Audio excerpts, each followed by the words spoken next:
Hi Year 12, Miss Brooks here. I'm just going to prepare a few screencasts on the scenes that you requested in our Q&A session last week.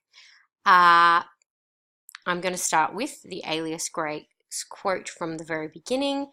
I'm going to look at the script and have a chat about that, and I've got a couple of articles here that I've pulled up in relation to that quote to look at, and they are linked below if you are interested in reading them in further detail. But just a note, I think this will probably relate to a theme, the themes of storytelling, truth. It could be about structure question. You know, I'm sure there's some other themes it links to, but off the top of my head, that's what I've got for you there.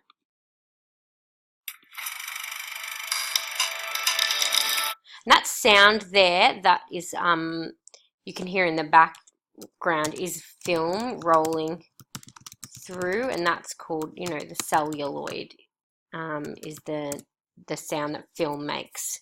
Celluloid, sorry, is the description of the film. So celluloid film running is the sound that you hear right there at the beginning. So we can already see the links to this idea of the performative nature of this task, but also the centrality of film and film construction.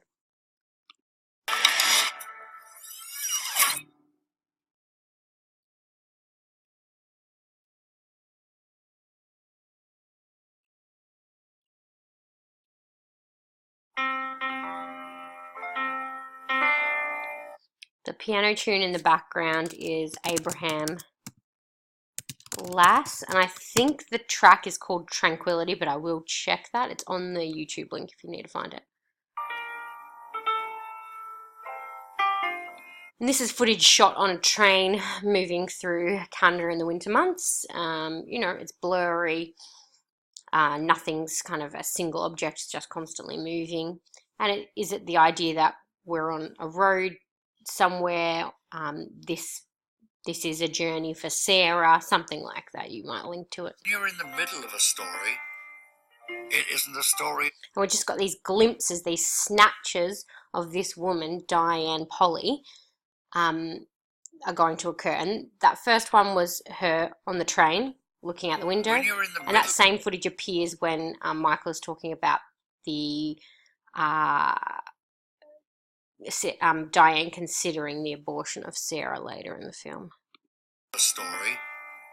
It isn't a story at all, but only a confusion, a dark roaring, a blindness, a wreckage of shattered glass and splintered wood, like a house in a whirlwind, or else a boat crushed by the icebergs or swept over the rapids, and all.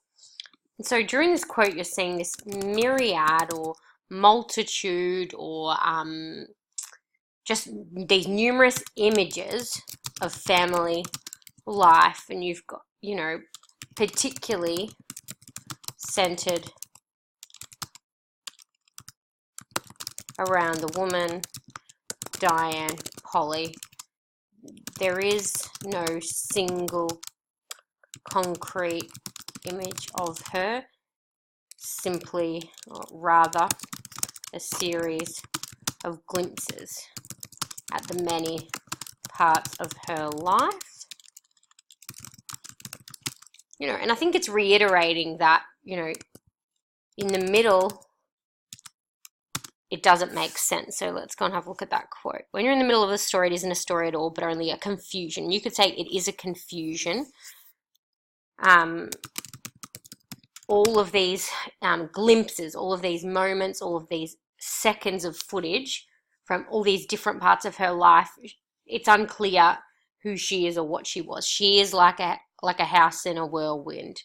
And kind of people are powerless to stop her. She's just all these different parts. Board are powerless to stop it. It's only afterwards. And all aboard are powerless to stop it. See who's featured. Over the rapids.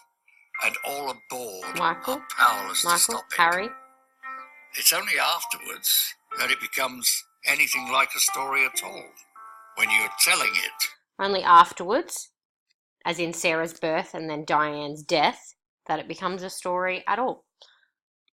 Okay, now why you need to think and you need to ask yourself, why does Polly begin her film with this quote? And she is framing her entire film, you know, her process of documenting this story about herself, her mother and her family. She's trying to convey, she's trying to communicate the complicated and problematic task that is to make sense of a family history, okay? Now I'm going to jump over and have a look at a couple of these articles. Now, The Independent is the first one I'll probably look at, and then I'll look at the third one, but there was also an article in the LA Times, which you might link to. And to find those, all I typed in was Margaret Atwood and part of the quote, and those came up, these articles. I didn't even necessarily type in Stories We Tell. They just came up naturally. So, Stories We Tell opens with a quote from Alias Grace, read by Polly's father, and there's the quote. That film about Polly's discovery, so this article is more generally about another film that Sarah Polley makes, which is actually an adaptation of Margaret Atwood's novel Alias Grace. That was something she has loved for a long time, and she has actually made it into a miniseries, which is on Netflix, but it's just referencing back to her first film, her first documentary film, which was Stories We Tell. That film about Polly's discovery of a family secret confronted the unknowable floating nature of family law. And family law is like family myth or family tradition that you can't lock down. It just kind of exists, but there's no, right or correct truth to it, I suppose. Or, it's not locked in. It's not the same for everybody. It's different.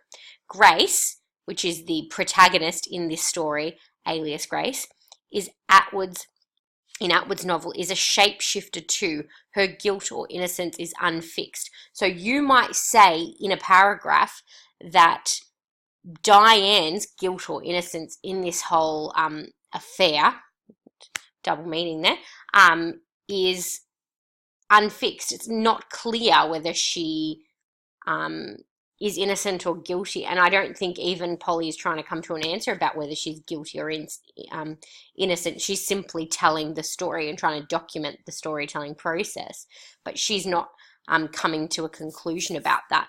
But basically that quote is saying that the woman of Diane telling her story is difficult because she is a shadow. She is not a concrete, she doesn't exist anymore, in the flesh for people to have a conversation with and to get the truth from. She remains out of reach, and simply what people are left with is the wreckage of her life.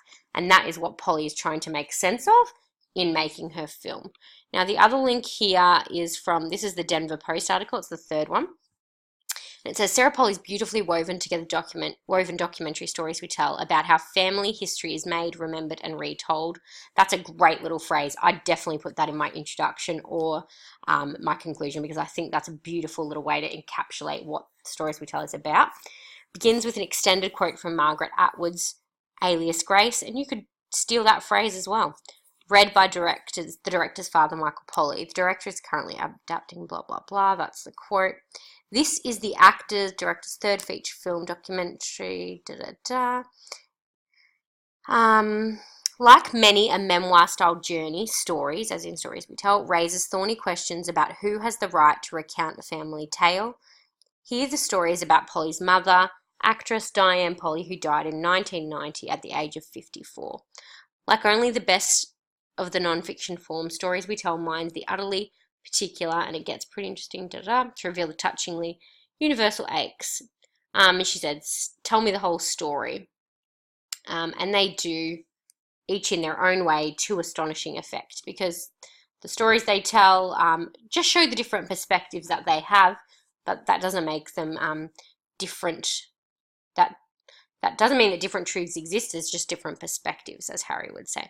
But I thought an interesting point that was made in, I think it's this answer here, and she talks about how did you find, finding the right role for yourself in the film. And she said, um, Anita Lee, who was the producer, suggested that Sarah have a camera on her as well, which Sarah, Polly herself, thought was really weird. But later it became clear my role in the film is an investigator.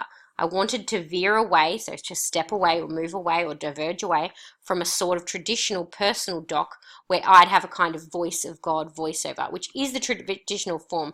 Remember, we talked about there being a hierarchy and the director is at the top and they know all truths. Sarah doesn't position herself in that way, and that is why this is not a traditional form of documentary. Because if you put that in, the filmmaker's perspective is going to obliterate all others. And the whole point of this film was to include all the other perspectives.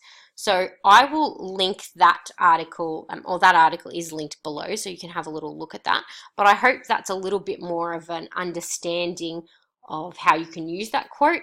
And basically you would talk about the fact that it is used to frame or foreshadow the complex task of telling the story of her mother when she's in the middle of all the interviews, when she's in the middle of all the archival footage, in the middle of making her recreations, and she's trying to assemble all these parts, how confusing and difficult that process might be. And her film is a way to document the confusing process that it is and the end product of what she came to a conclusion about how to tell that story. All right, I'm going to leave that for now because we're nearly at 12 minutes. I think that's long enough, and I will look at a different scene.